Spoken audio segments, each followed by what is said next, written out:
বাংলা এটাকে বলে সুশীল, অর্থাৎ সবারই সমালোচনা করে আর কি, মানে সবার পক্ষেই বলে আবার বিপক্ষেও বলে, মানে এদেরকে সুশীল বলে আর কি বাংলায়। তো যাকে এখন যারা সুশীলের মতো আছেন, অর্থাৎ নিরপেক্ষভাবে সমালোচনা করেন আবার প্রশংসাও করেন, এরা বলতে পারেন যে হুজুর নদী তো এটা আল্লাহ তাআলার সৃষ্টি। তো আল্লাহ তাআলা যদি নদীকে সৃষ্টি করে থাকেন, তো পানি তো নদীতে বাড়লে এটা যেই দেশের বরাবর পানি বাড়বে ওই দেশে বন্যা হইতেই পারে। তা আমরা বলি যে হ্যাঁ, অত্যন্ত সুন্দর কথা বলছেন আপনি। নদী আল্লাহ পাকের সৃষ্টি, যেই দেশের বরাবর নদীতে কি করবে, পানি বাড়বে, ওই দেশে কি হবে, বন্যা হবে, এটাই কি স্বাভাবিক। তো এখন কথা হচ্ছে আমাদের উল্টা প্রশ্ন, তাহলে আপনি সুশীল ভাই ওই মানে যারা নদীতে বাঁধ দিছে এইটা কি জন্য করছে বলেন? নদীতে বাঁধ দিলেন কেন? পানি আল্লাহ পাকের ইচ্ছা অনুযায়ী বাড়তো কমতো, যেই দেশের বরাবর বাড়তো ওই দেশে বন্যা হইতো, আর যেই দেশের বরাবর বাড়তো না ওই দেশে বন্যা হইতো না। তো এটাকে সবসময় সারা বছরে স্বাভাবিক রেখে দেন, এটার মধ্যে কোনো বান টান দেওয়ার দরকার নেই। তখন তো আর কে বান দিছে দেয় নাই ওই প্রশ্নটা আসবে না। তো এখন কথা হচ্ছে যে ভারত তাদের আপনার অনেক সময় এমন হয় যে পানি অনেক কমে যায়, কমে গেলে তো ফসলি জমিতে পানি দিতে ঝামেলা হয়, কষ্ট হয়। তো ভারত তো রাজনৈতিক লাইনে বা দেশের উন্নতি ইত্যাদির লাইনে আপনার এরা অনেক সচেতন। অর্থাৎ ভারতে আইন আছে, আপনি কোনো জমিন আপনার মালিকানাই হইতে পারে, কিন্তু আপনি জমিন খালি রাখতে পারবেন না, খালি রাখলে জরিমানা হবে, আপনাকে বাধ্যতামূলক কোনো না কোনো ফসল করতেই হবে।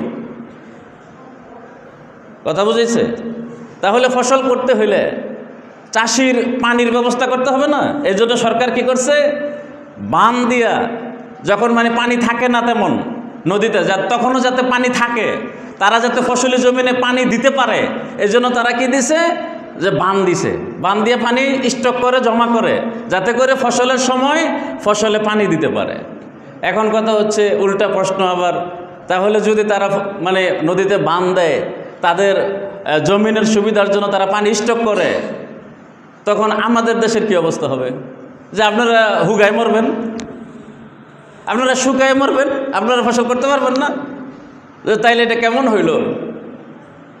এটা এই জন্যই তো আমরা তাদেরকে দুশ্মন বলি। কথা বোঝেন নাই?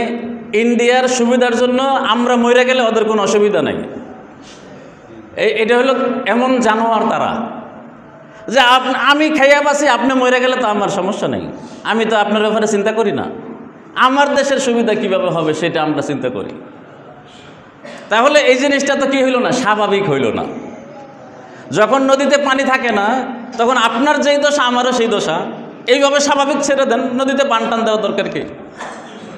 এখন এরকমভাবে আপনি বাঁধ দিছেন, আচ্ছা বাঁধ দিছেন আপনার রাষ্ট্রের মধ্যে, আপনার নদীতে আপনি বাঁধ দিছেন, এখন আপনার পানি অনেক বেশি হয়ে গেছে, বর্ষাকাল বৃষ্টি ইত্যাদির কারণে এমনি বর্ষাকালে এমনিতেই ন্যাচারালি নদীতে পানি ফুলে ওঠে। তো আপনি মানে আপনি বাঁধ দিচ্ছেন, তো আপনার দেশে পানি ফুলে উঠছে, এখন আপনার দেশে বন্যা হচ্ছে বা হওয়ার উপক্রম বা হয়ে গেছে বন্যা, এখন আপনার পানি কিছু কমানো দরকার। এখন এতটুকু মানবতা তো থাকা উচিত ছিল, যে হে আমার বাংলাদেশের ভাইয়েরা, আমি তো নদীতে বাঁধ দিছি আমার সুবিধার জন্য, এখন আমার সুবিধার জন্য আবার পানিটা ছাড়তে হচ্ছে, আপনি একটু প্রিপারেশন নেন, আপনার অমুক অমুক জেলাতে পানির সমস্যা হইতে পারে, অর্থাৎ পানি বেড়ে যাবে, কাজে আপনার লোকজনকে আপনি নিরাপদ স্থানে নিয়ে যান, 2-4-5 ঘন্টার ভিতরে আমরা পানি ছেড়ে দিচ্ছি, কারণ আমরা নয়তো বাঁচতেছি না, আমরা বেঁচে যাচ্ছি, কাজেই আমরা বাধ্য হয়েই কিছু পানি বাংলাদেশে ছাড়তে হবে। আচ্ছা এটা কি মানে একেবারে মানে মানবতার সর্বনিম্ন কি এটা দাবি রাখে না? এতটুকু কাজ কি ভারতের করা উচিত ছিল না? উচিত ছিল। একটা হচ্ছে বাঁধ দিছে, এটা অন্যায় করছে, এটা আদৌ ঠিক করে নাই। এরপরে বাঁধ দেওয়ার পরে তাদের ঝামেলা হচ্ছে, অন্তত খারাপের পরেও তো এতটুকু করা উচিত ছিল, যে আমাদের পানি ছাড়তে হচ্ছে, আপনারা প্রিপারেশন নেন, আমরা আপনাদেরকে 10 ঘন্টা সময় দিলাম, অমুক অমুক জেলার মধ্যে পানি ঢুকবে, এটা তো বলা উচিত ছিল, কিন্তু এটা বলে নাই। কেন বলে নাই? ওই যে দুশ্মন। আর এরা যে দুশ্মন এটা আল্লাহ তাআলা কোরআন শরীফের মধ্যে বলছেন। কোরআন শরীফের হাফিজি কোরআন শরীফ পৃষ্ঠা নাম্বার 122, সূরা মায়েদা আয়াত নাম্বার 82। আপনারা দেখেন, অনেকের ঘরে তরজমাওয়ালা কোরআন শরীফ আছে, ওইখানে দেখেন। তো আল্লাহ তাআলা বলতেছেন ইহুদিরা এবং মুশরিকেরা মুসলমানদের সবচেয়ে বড় দুশ্মন, সবচেয়ে কঠিন দুশ্মন। এদেরকে বন্ধু ভাবার কোনো সুযোগই নেই। যারা বন্ধু ভাবে, ওই যে আমি শুরুতেই বলছি, তারা কোরআন ও হাদিসকে বাইন্দা মানে কি করছে, তাকের মধ্যে থুই, এটা তালা দিয়ে থুইছে, যে এটা খোলাও দরকার নেই, দেখাও দরকার নেই কি আছে না আছে। তো এই জন্য ভাই দোস্ত বুজুর্গ, আমরা এরকমভাবে এই বিষয়গুলো অনুধাবন করার চেষ্টা করি। ইহুদি খ্রিস্টান এবং মুশরিক যারা অগ্নিপূজক মূর্তি পূজক, এরা কোনোদিন আমাদের কিনা বন্ধু না, এরা সবসময় আমাদের দুশ্মন। আর যতটুকু এরা আমাদের সাথে সম্পর্ক রাখতে চায়, এটা তারা তাদের নিজেদের সুবিধার জন্য রাখতে চায়। তো কাজেই এরা আমাদের দুশ্মন, এটা আল্লাহ তাআলা আমাদেরকে কোরআন শরীফে জানাইছেন। কাজে এদেরকে বন্ধু ভাবার কোনো সুযোগ নাই, কোনো সুযোগ নেই।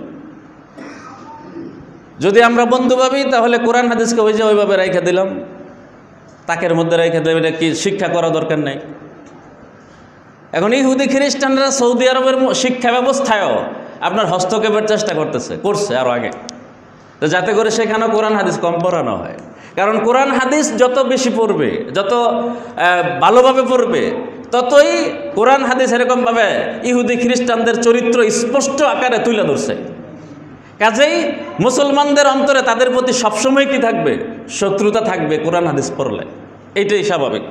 এখন একটা প্রশ্ন হইতে পারে, তাহলে কোরআন শরীফ আল্লাহ তাআলা এইভাবে কেন দিলেন, হাদিস এইভাবে কেন হইল যে আমরা এগুলো পড়লে ইহুদি খ্রিস্টানদেরকে দুশ্মন ভাবি? এটা বলতেছি।